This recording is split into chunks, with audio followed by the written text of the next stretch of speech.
this is not an advertisement, but this book is quite good.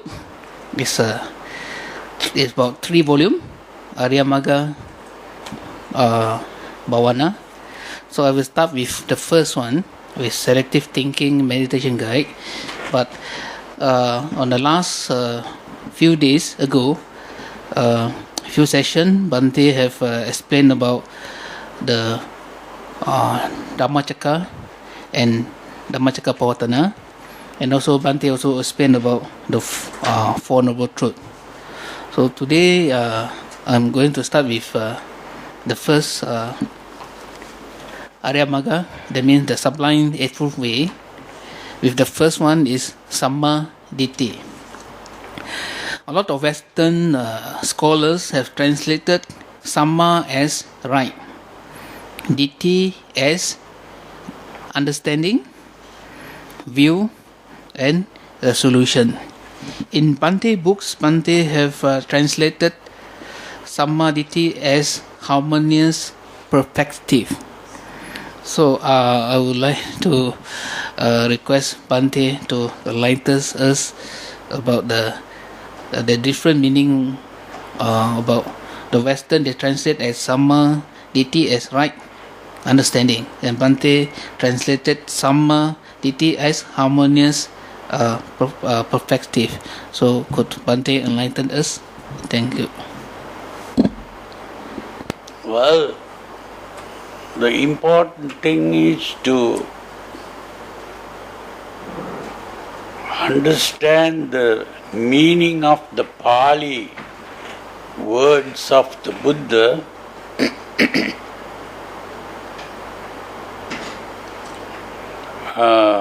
Sammā Diṭṭhi. The word Sammā, if you look in the dictionary, you will begin to see that Sammā means harmony. So, Sammā Diṭṭhi. Ditthi means the way you look at something. Ditthi. So, the way you look at means you can look at something from different angles, and the angle of vision is what is called perspective. The perspective is the angle from which you look, and harmonious perspective is to look at something not from one angle, because if you look at something from one angle, another person looking at it from another angle might disagree with you. And this has been explained by the Buddha by using the story of the elephant and the blind men. How the blind men, one man touches the legs of the elephant and says the elephant is like a tree. Another man touches the body of the elephant and says the elephant is like a wall. And so on. So different parts seem to be different.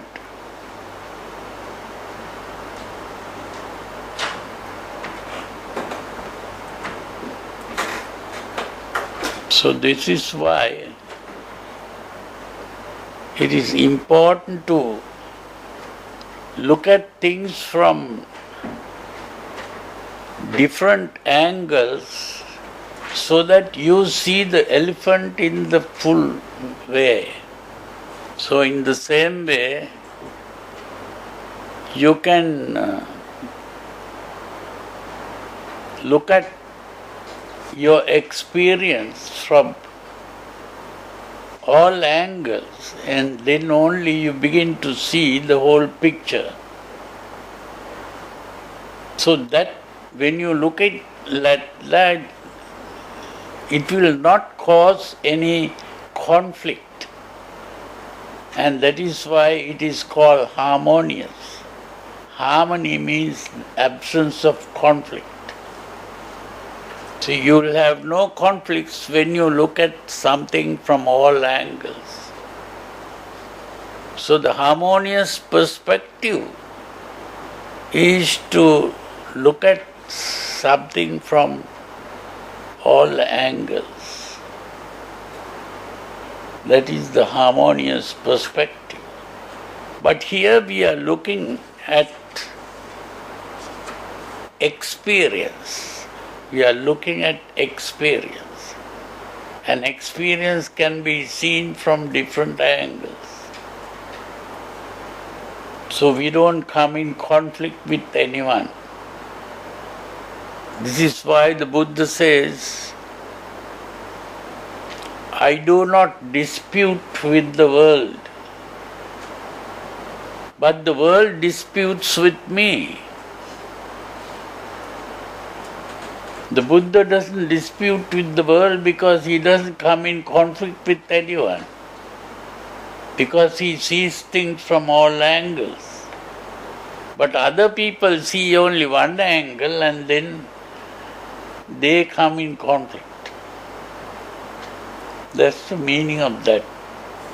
So it's not just right and wrong, it is just the harmonious perspective, where there is no right or wrong in the harmonious perspective.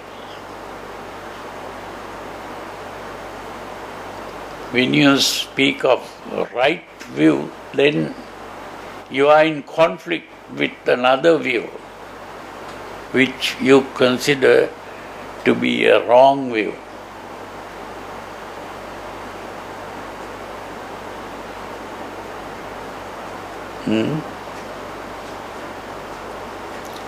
So that is why we translate it as the harmonious perspective.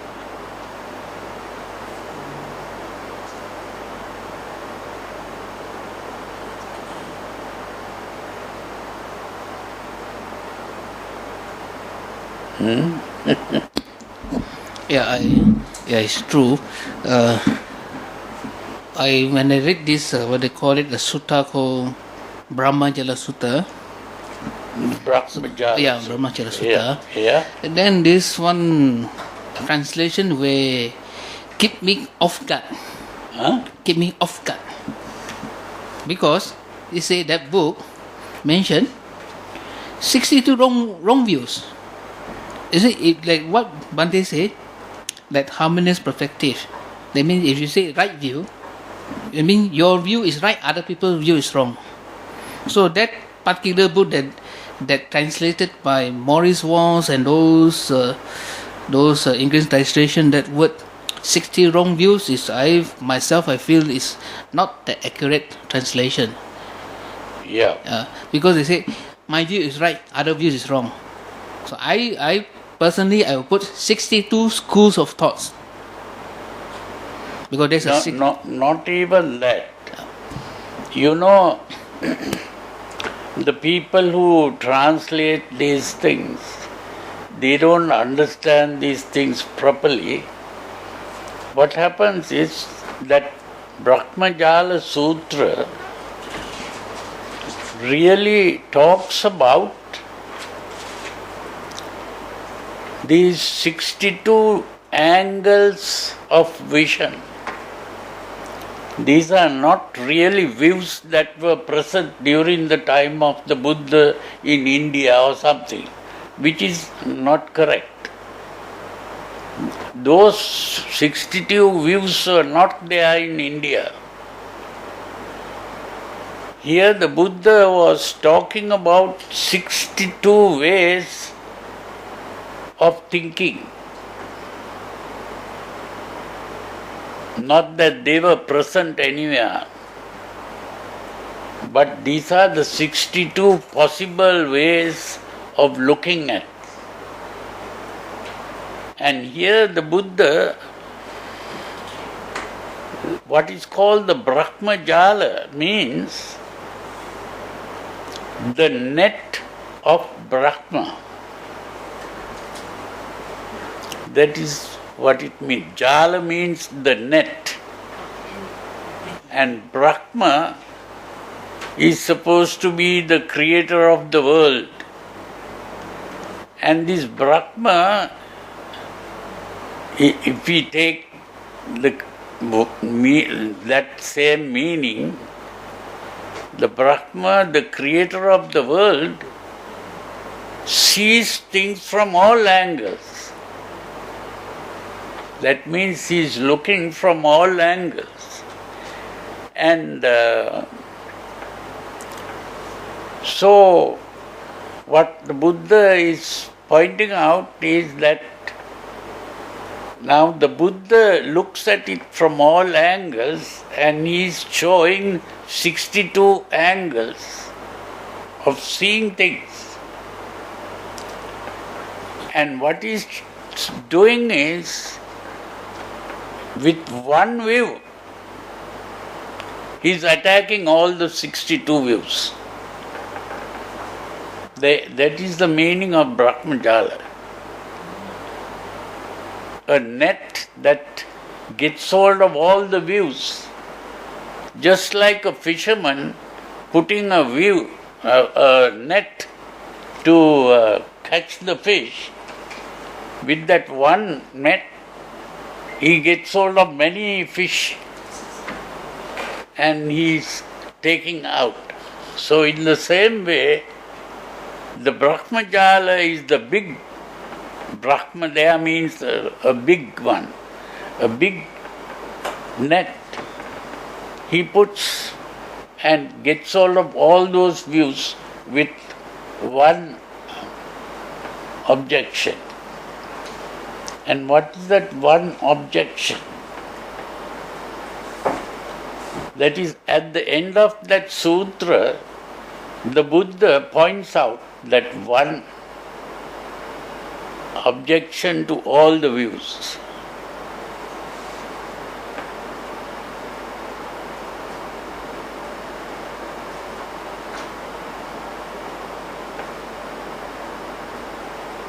Do you know what that is?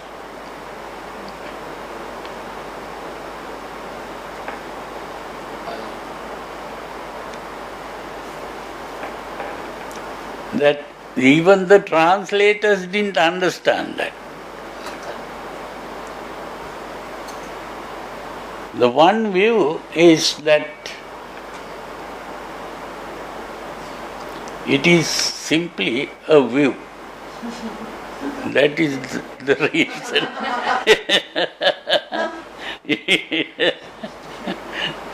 That it is.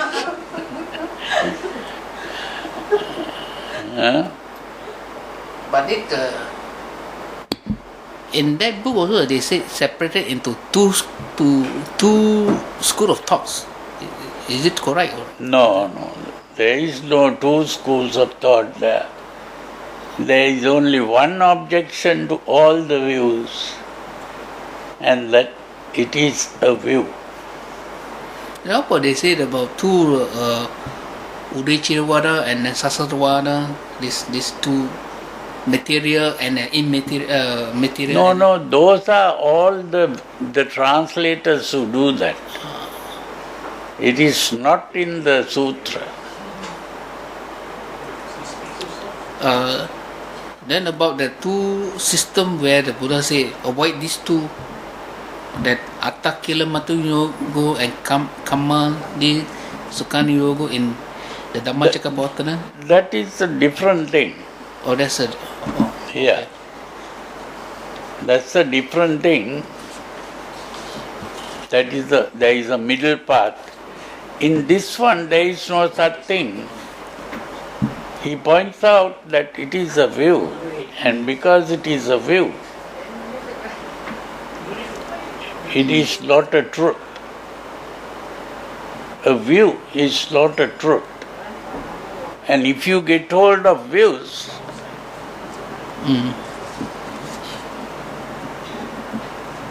a view also can be called a concept, no? it's a concept. Yeah.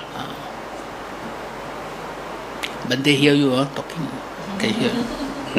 It's concept. Now through the mic only you can hear you. No, that red mic is a new mic, very sensitive. Oh. You speak now also he can hear. Say something, say something.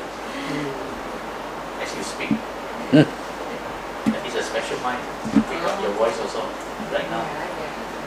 In this book also Bhante mentioned something about the what do you call it? This passion leads to compassion, happiness, tranquility, insight. Can Bhante elaborate more? Say it again. In this book, Bhante mentioned harmonious perspective leads to this passion, then leads to compassion, happiness, tranquility, insight, then leading to further this passion. Can Bhante elaborate more?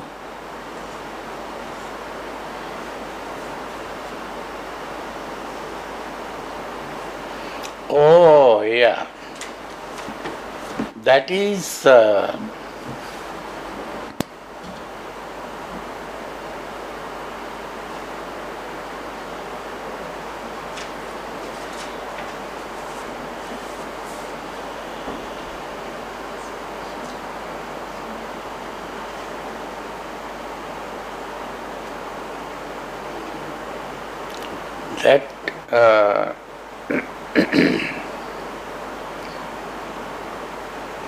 once you have acquired the harmonious perspective, the passion disappears. That is the meaning. Now, yesterday in our talk, we were talking about this point of view.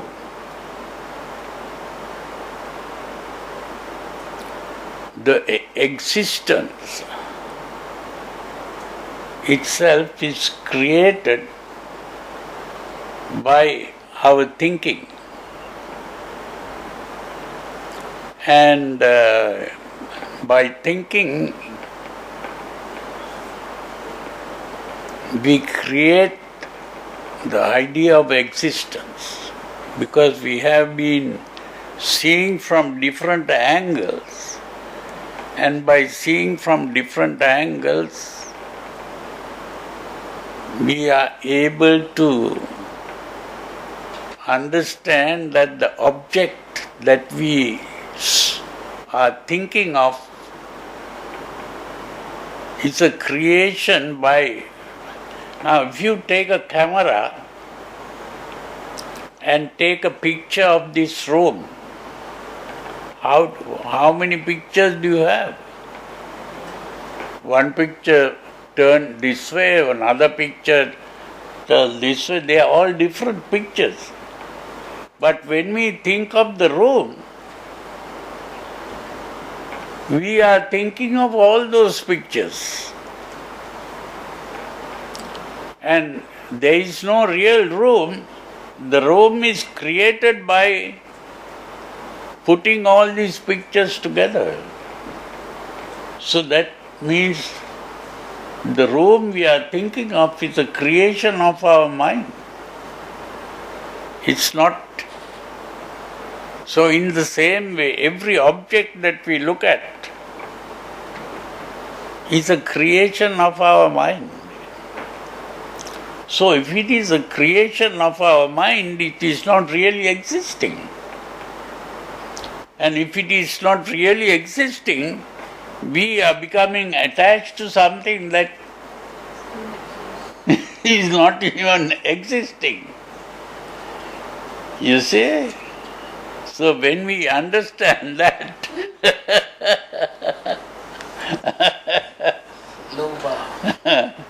when we understand that, that creates dispassion. Huh?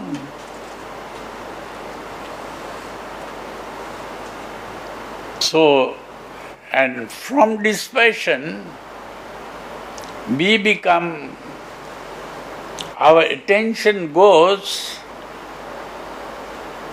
to the all beings who are suffering from this delusion. So we have compassion for all beings. So dispassion leads to compassion. And when we have compassion, the self disappears. Because with the compassion, all self-centered thinking disappears. When all self-centered thinking disappears, all unhappiness disappears. Because all unhappiness is self-centered.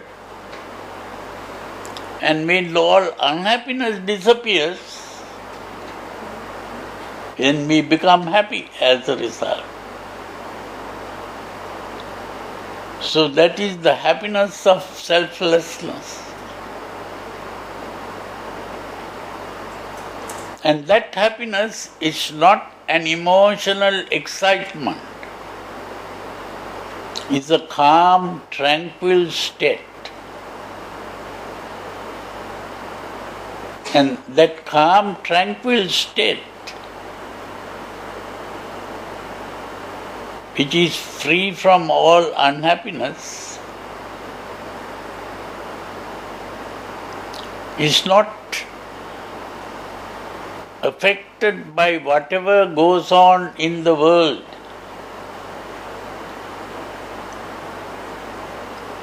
The changing vicissitudes of life don't disturb that state of tranquility of mind. And that state of tranquility is centered within, focused within. That is the upekkha. And when it is focused within, we are not focusing on the object. We are focusing on the process of perception itself. And when we become aware of the process of perception,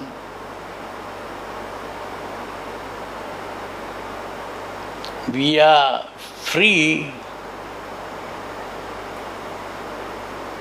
of the existential thinking, and we get into experiential thinking, which is the liberation from all suffering.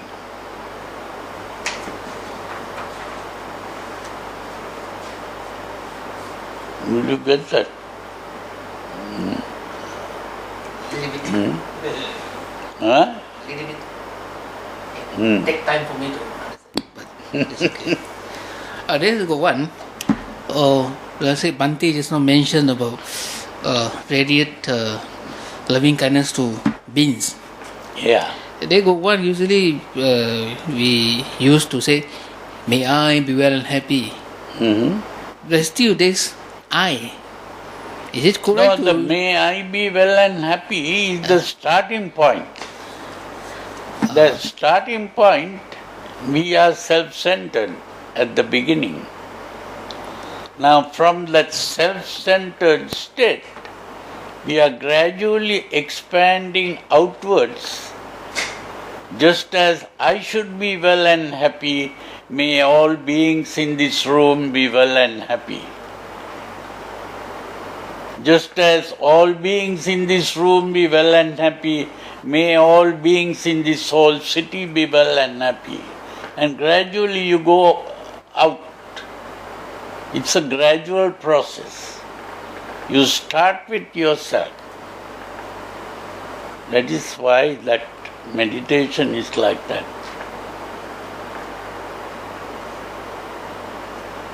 And you go out to the whole universe and even beyond the universe to all spheres of existence.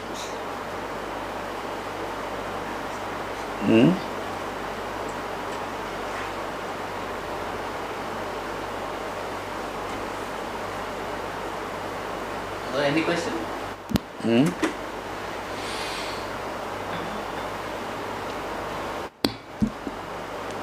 Now they say nowadays there's got two methods. Some say vipassana, some say samatha. These are not two methods. That is the mistake. This is a gradual process which starts with sila, then samadhi and panya. So first you practice sila, which is disciplining your behavior. Then you purify your mind or calm the mind. That calming is the samadhi. And then that emotional excitement comes from the way you think. And therefore you begin to change the way you think. And that is panya. So the meditation to achieve samadhi is called samatha bhavana. And the meditation to change your thinking, panya, is called vipassana bhavana. So it's a gradual process of development. These are not simply two separate methods of meditation. Yeah.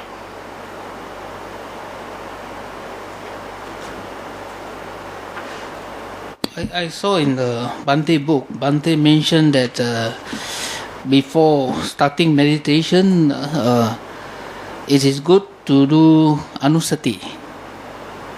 Yeah, anusati. Can Bhante explain that? Anusati means, sati means attention. Anusati means according to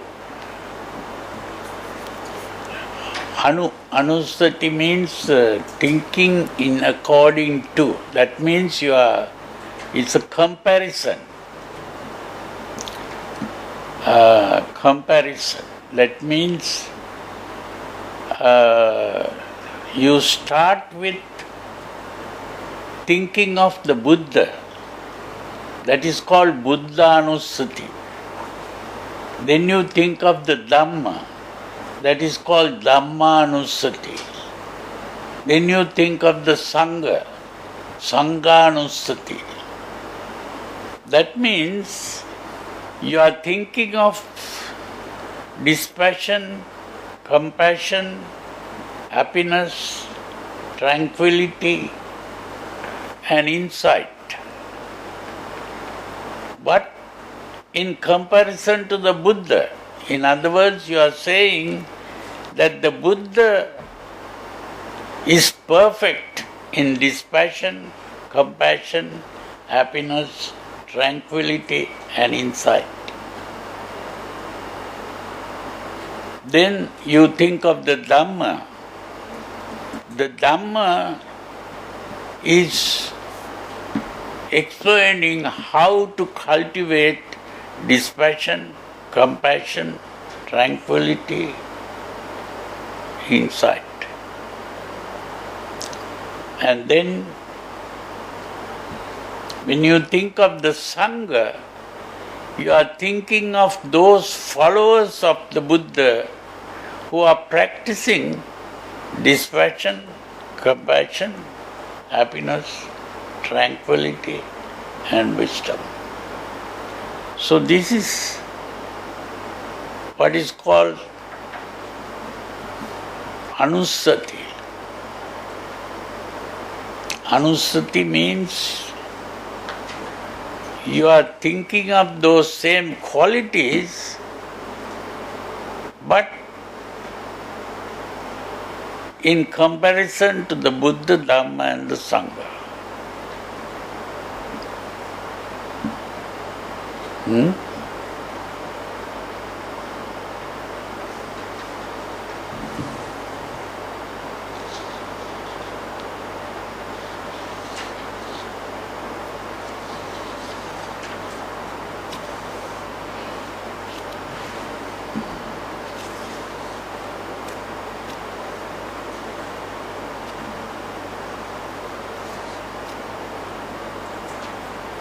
If there is other way of doing without doing this anusati? There are other ways, but we begin this way because this we can. It is easier to get into it by doing it this way because we are making pictures. You see, the important thing is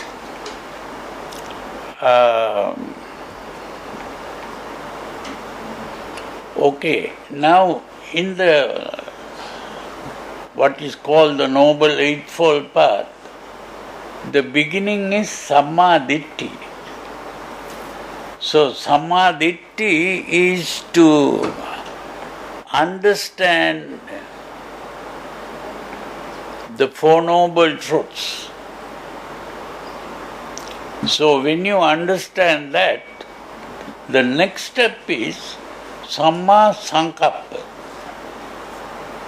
What is Sammā Sankappa?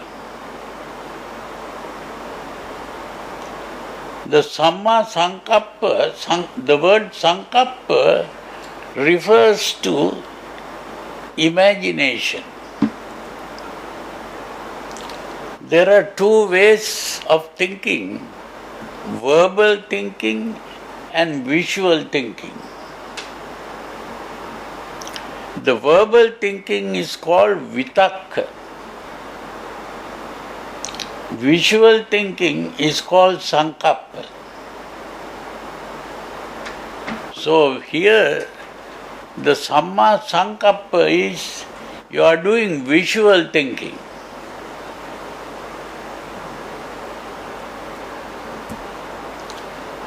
So visual thinking means imagining. So we begin by this visual thinking, which is to think of the Buddha.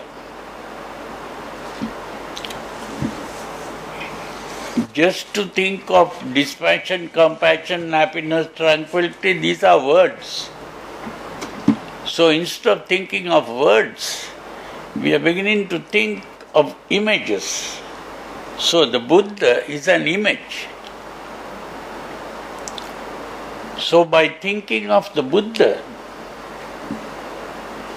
we are thinking of the image Buddha as having dispassion, compassion, happiness, tranquility and insight. Buddha is a person who is having these qualities. Then we think of the Dhamma as the teaching of the Buddha. Then we begin to understand what is the meaning of dispassion, what is the meaning of compassion, and that is the Dhamma. Then we begin to think of the Sangha, the followers of the Buddha, who are practicing dispassion, compassion, happiness. So this is just the visual thinking, Sammā Sankappa. And in that visual thinking, we are directing our mind towards a goal. That is why I call it the goal orientation. So because we have understood that the cause of suffering is the emotion. So our goal then is to be free of emotions. And the freedom from emotion is seen in the form of the Buddha. Buddha is that person who is free from emotion. And that Buddha becomes our goal. That is the orientation, like taking a U-turn. If you have been going towards north, now you are going towards south. That is the Sammā Sankappa. The Sammā Sankappa is Nekkhamma Sankappa, Avyapada Sankappa, Avihimsa Sankappa. Nekkhamma means to give up the pursuit of sensual pleasures. And hatred of pain. Nekkhamma Sankappa, Avyapada Sankappa means to be free from hatred.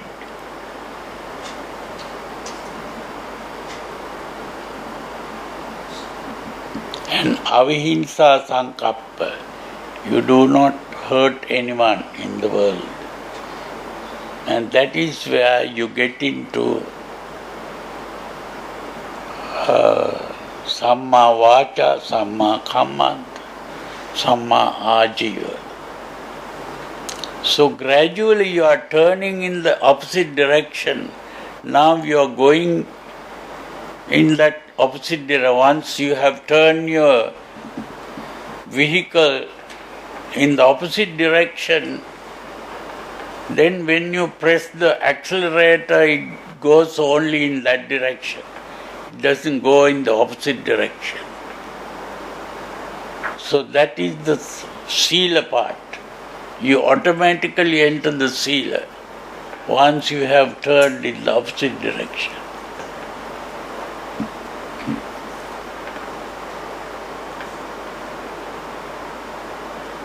So you have turned in the direction of the Buddha, Dhamma and the Sangha. That is what has happened. That is why I call it the reorientation.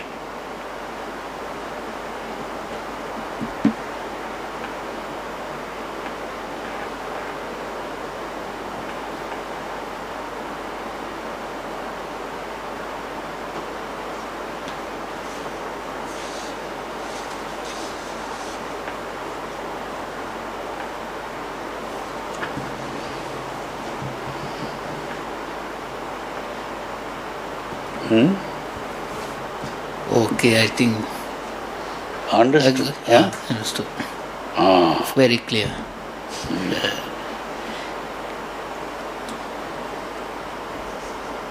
So you call it a day? Okay. We share merit? Oh, share the merit. Yeah. Okay. Share. If You merit do is it, good, huh? yeah.